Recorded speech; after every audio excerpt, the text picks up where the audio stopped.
Hey, what's up, everybody? I wanted to do a quick video today. Going away on vacation next week, so I'm not going to edit this. This is just going to be kind of stream of conscious, and it's not investment advice. A couple of days ago, I saw that Chicken Genius Singapore is taking a break from YouTube, and right off the bat, I just want to say, interestingly, I actually did not follow him, nor did I watch many of his videos. And the reason I say interesting is because a lot of YouTubers that I do follow, namely Couch Investor, Tom Nash, some other people, they I know have done some collaboration videos with Chicken Genius. They've referenced him in some of their other videos, and so it's kind of weird that Chicken Genius's videos were never pushed toward to my homepage on the YouTube algorithm. But whatever. I did watch his, I'm taking a break or I'm quitting YouTube video, whatever you want to call it. And I have to say, as someone who wasn't really following him or absorbing much of his content, I actually did kind of get emotional watching it. And the reason I think is because, again, I never spoken to him. I don't know much about him. Don't really know his full story or anything, but I feel like I learned enough in the video that I can kind of make some comments. You know, I guess the first thing I would say is it, I feel like I resonated with him because he was saying something along the lines of, I didn't start this channel to monetize it or to make money from it or to get rich. I already have money. I've done it myself. I really just wanted to outline my investment philosophy. I wanted to help people. I wanted to connect with people. And that was the reason I started writing deep dives on Substack and started putting out, my videos. I never intended to kind of have like a home studio and churn out like 15 videos a day and have them professionally edited. I've done very well for myself in a short amount of time frame. And I haven't done that through options trading or meme stocks or, fake tokens that, get pumped and, basically just getting lucky. I started my career as a financial analyst. I learned an absolute ton from some people that, early on in my career really put a lot of pressure on me, really made me grind, but it was all for the better. And I learned how to analyze different types of companies, what questions to ask, how to really dig through SEC filings, questions to ask management, and how to sort of judge, CEOs, CFOs, all sorts of things. And, in my sort of early-ish 20s, I felt that I knew enough and I learned enough that I wanted to start investing my money. I was just confident that I was going to make the right decisions, and, I would just learn along the way. And, that's what it's all about, right? I mean, I certainly have sold at the wrong time. I've certainly bought at the wrong time, but on a net basis, I haven't hid this at all. I started with $30,000. That's grown, well over 10 times that amount. And that's just in my public portfolio. I have, another, six-figure sum in private company investments, a couple of which are unicorns. So, I would like to think that I know what I'm doing. And I haven't asked for really anything in return at all. I just want to help people and show people that, you can do this. You don't have to, be afraid of the markets. You don't have to mistrust them. It's all about learning. It's fun. It's about connecting. And I think, I don't want to name names in this video, but I think a lot of us on the sort of FinTwit or FinTube community know sort of who's big and, kind of where people stand in the online community in these forums. But I will provide a personal anecdote that over the summer, so, almost a year ago, there was a YouTuber that I was following. His videos were being pushed to my homepage, and it was because he was often putting out content about a particular stock that I had owned called the Tattooed Chef. And so, when I was watching, I would go on YouTube and just type in Tattooed Chef stock or, you know, Tattooed Chef analysis. And, this particular YouTuber's videos were started being pushed towards my newsfeed. And I noticed that there was sort of this private Discord channel that he allowed some of his followers to have access to. And sort of naively, I thought, well, this could be kind of cool. It could be a way to connect with like-minded investors online, pick people's brains. It's worth a shot. So I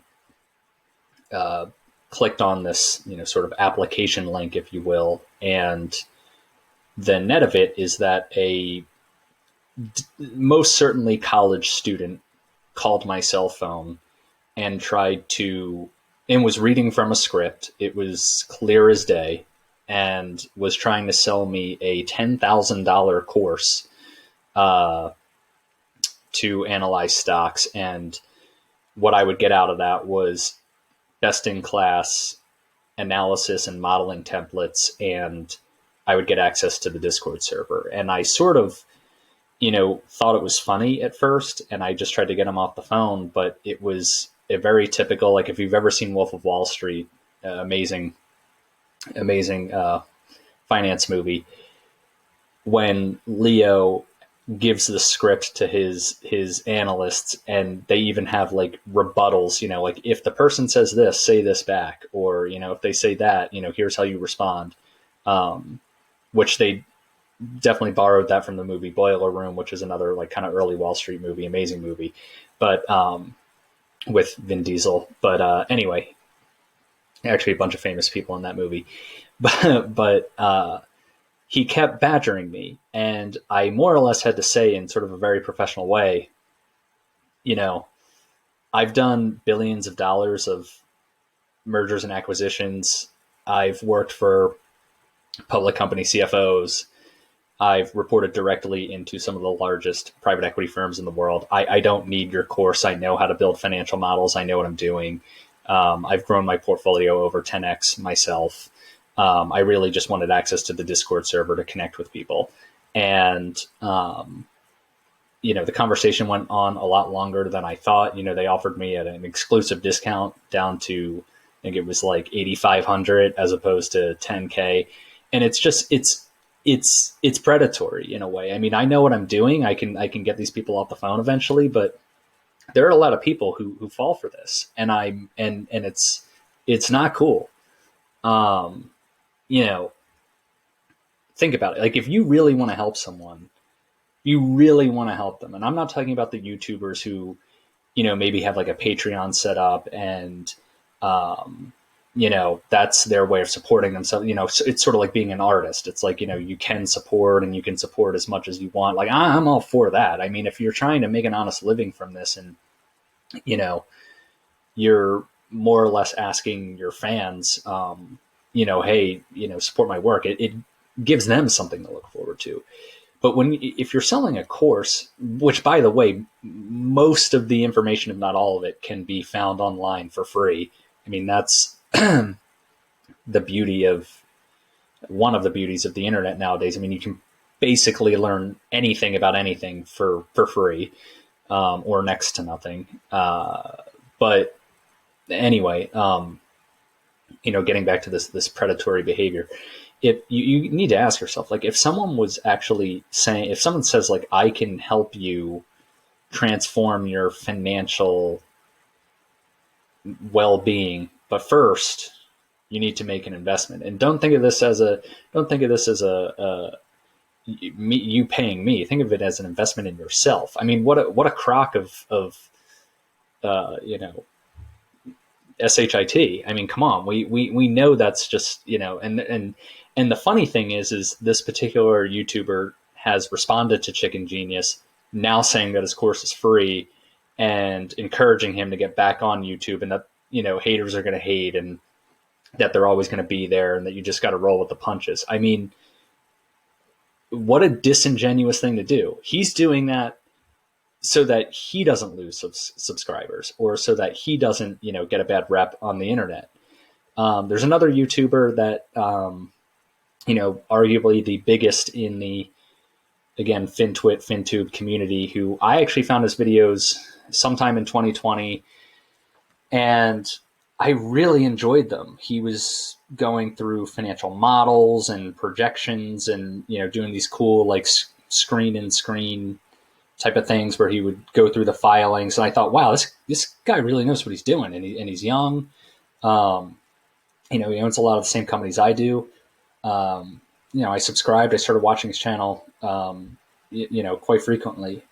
But then over time, I noticed that it just started to become more and more like, I get that you have to be clickbaity on YouTube or really any social media platform. Like, that's kind of partially how it works. So I don't want to say, oh, it was just clickbait. It just, instead of putting out a video about like a really good company like Square or, whatever, Facebook, it was like basically just 10 videos a day on whatever the hot topic was that day. So if it was Shiba Inu coin, it was, will Shiba Inu coin go to a penny? Or when, one of the many Bitcoin sagas we've had over the last 2 years, or here's how you should be spending your stimulus check, which is kind of a weird thing for someone who claims that they make $20 million a year to say, like, I make $20 million, but here's how you can spend your $1,500 stimulus check. Like, it's all, it's incongruent to me. And, sort of the overlap is that this YouTuber also sells a bunch of courses, even stopped YouTubing for a while to go on a political run in the state of California, which, it's just kind of like, I feel like you're showing your true colors at that point. Like, you went from, hey, I'm a finance YouTuber and I'm going to show you how I created wealth. That's great. To, I'm going to start putting out a bunch of garbage comment on fake tokens and stocks that have cratered to like $2 a share, but I'm going to put $2 million into them. And if you pay me, I'll tell you which one it is in my private Discord server. To then, I'm going to be a politician. Also describing himself as a JFK style Democrat, which I just think is hilarious because I don't know. I mean, I lived in Washington, D.C. for a long time. I've been to the White House. Like, as soon as you walk in, depending on which entrance you go in, there's a gigantic painting of JFK. I mean, this guy couldn't hold JFK's jockstrap if he wanted to. I mean, but again, I'm not trying to be toxic right now. I'm just, I'm sort of venting because it really sucks that there are some really, really genuine people on these platforms. And yet those are the ones, I don't want to say with like the least followers or anything, because it's really not about that. It's not about flexing your follower count or anything like that. It's just, I can't believe that there are millions of people flocking to this garbage content. And, it's like people get lucky. And I'm not saying that out of bitterness. I've gotten lucky in my life. So I'm not saying that some of these YouTubers that claim that they're worth what they're worth just got lucky. They definitely have some degree of intelligence. But, you really should be asking yourself, like, why are these guys sitting in garages doing their videos just to get a tax write-off if they claim they're worth tens of millions of dollars? Or, what does a real estate agent really know about the capital markets? Or this guy's trading on margin. Should I be doing that? That's extremely risky. Maybe he has the means to do so, and maybe I don't, so I shouldn't be, following that footstep. There's just a lot of other sort of genuine content out there. And I'm going to put links in the description to YouTubers that I have followed, or still do follow rather. I'm going to put, some links into some other communities outside of Twitter and Substack that I have been lucky enough to find and be a part of, that I think are a lot more, just a lot less toxic and more empowering. I mean, it's really what you should want in any facet of your life. You shouldn't don't want power over people. You want to empower people. And the way to do that, one way to do that, financially speaking, is to help people. I'm not going to sit here and claim that I know everything about the capital markets, but I know enough that I have made a pretty nice life for myself at a nice age and at a young age. And I would like to, show people how I did it. And, there's really no secret and there's no course and there's no fee. It's just, follow these steps. And, it really is kind of like a cliche. It's like make positive decisions and, whatever. Like it's just, I guess what I'm saying is you really got to have your spidey senses up, be, more aware about what's going on and really asking yourself, what is this person getting out of it? What am I getting out of it? Not trying to make anybody, overly cynical here or anything like that, but it really sucks to see someone who was trying to empower people and trying to be transparent, basically go on YouTube and start crying that, the toxicity got to him to a point where he said, it's not worth it for me. And so I'm sorry if I'm letting other people down, but I have to take a break from this. And then some of the people who attacked him are now trying to do damage control. It's like a bad PR firm saying, wait, my course isn't 10 grand. It's actually free. And I make so much money from YouTube that, I sit in a garage all day with, a banner in the background that I'm also going to say was a business expense and use as a tax write-off, even though I probably paid $100 for it. I mean, give me a break. What a loser. I mean, literally, seriously, like what a loser.